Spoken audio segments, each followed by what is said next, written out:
This is going to be a real corny video. The first part is going to be me harvesting and milling some field or dent corn. And as you're looking at this video, instead of just me doing the talking head, we're going to discuss some things as I show you the process. All right, and then I'll come back. See you then. Have you ever heard of the Townsends channel? It's focused on 18th century living, and it is one of my favorite big YouTube channels. Anyway, they had this video years ago about different ways to use dried corn, and that was part of my motivation to grow field or dent corn. Another motivator goes all the way back to grade school when my teacher told me about Native Americans growing beans, squash, and corn using something called the Three Sisters method. I've tried that in the past with mixed results, and I'd like to try it again. The biggest motivator was probably my father.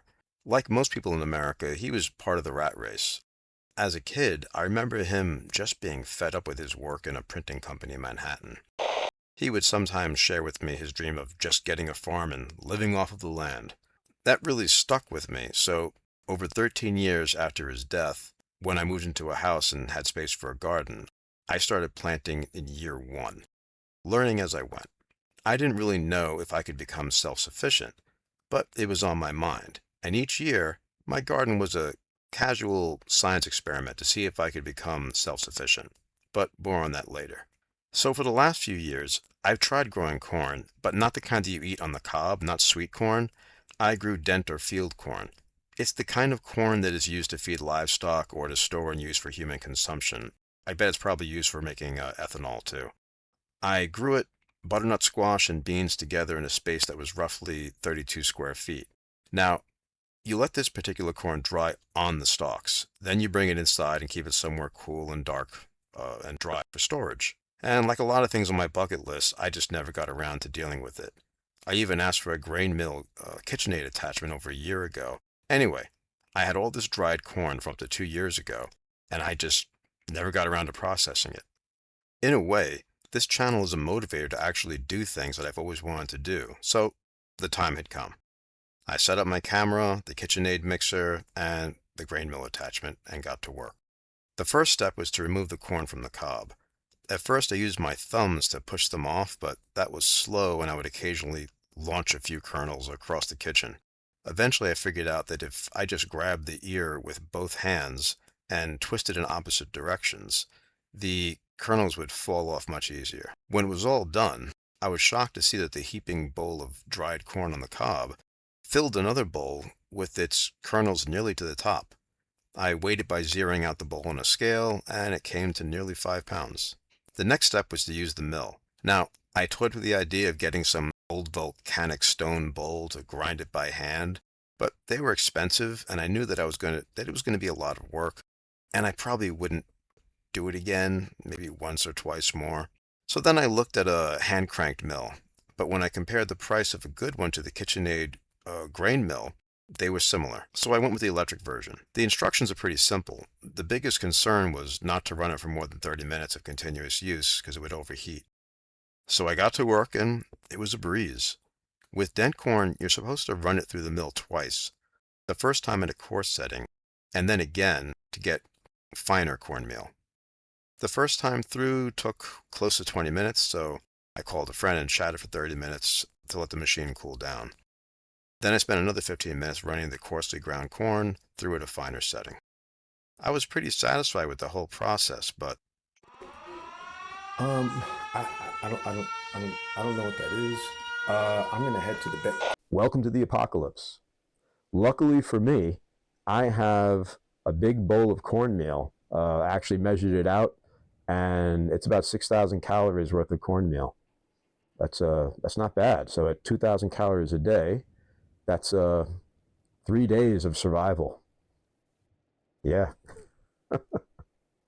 I actually did a little bit more math, and if I devoted my entire backyard just to corn, I could actually, if everything worked out, have about 370 days worth of calories. Now, keep in mind, corn is pretty nutrient dense. It's got protein, it's got fat, it's got carbohydrates. You know, it's not bad, but it's not. It doesn't have every single vitamin you need, every single mineral you need, and be much better to have different things. So if I could actually figure out how to do the Three Sisters method, planting squash and beans at the same time, maybe I could triple the nutritional value of what I'm growing. In the before times, for me to be self-sufficient, keep in mind that to live in my home in New York, between taxes, um, insurance,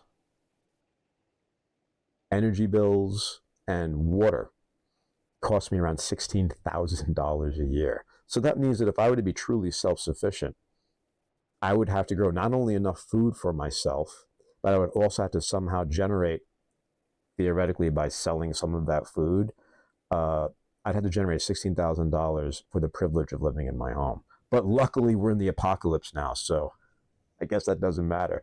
And hey, my neighbor will be willing to, since he's not around, to let me grow on his land. So maybe I could grow more now. I mean, the joys of the apocalypse, So let's say it's possible.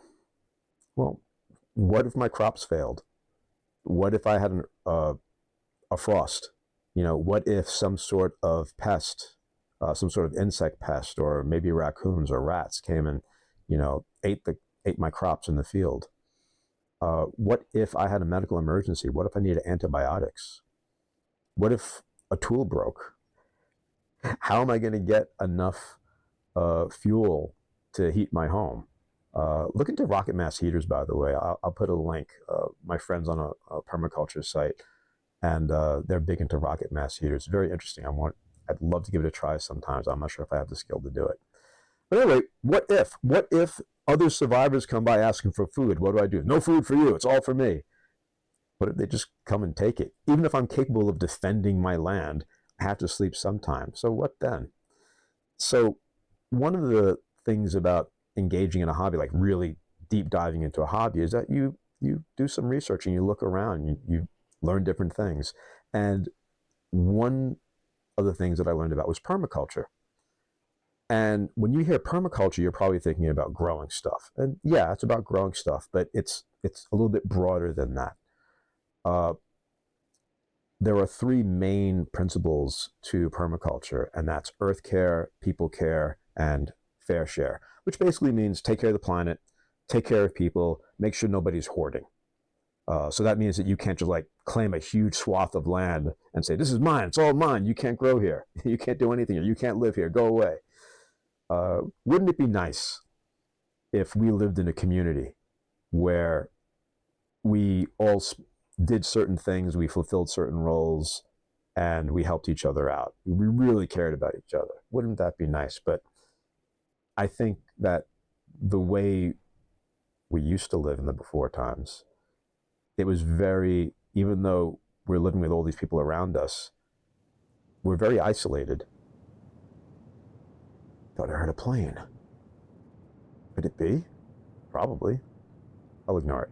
Anyway, wouldn't it be nice? And I think that in the future, going forward, we should think about applying these principles, maybe just in our own household, maybe in our immediate community, a couple neighbors away, maybe in a town.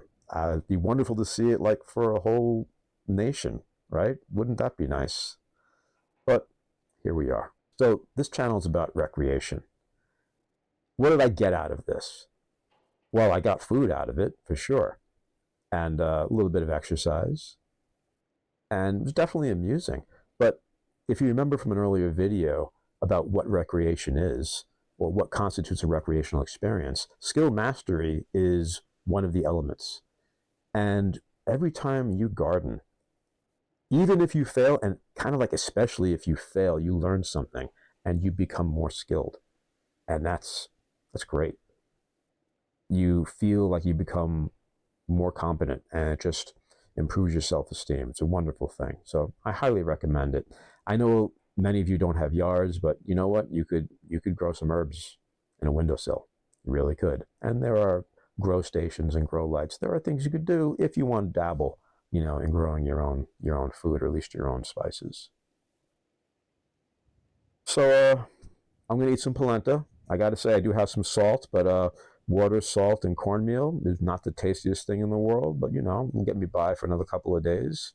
But, I find that I'm needing some stuff. So if you'd like to trade, I've got a couple of cups of cornmeal that I'm willing to trade. I got some sci-fi books, a couple of board games. I'm looking for maybe a shovel, a pick, some aspirin, maybe a tarp.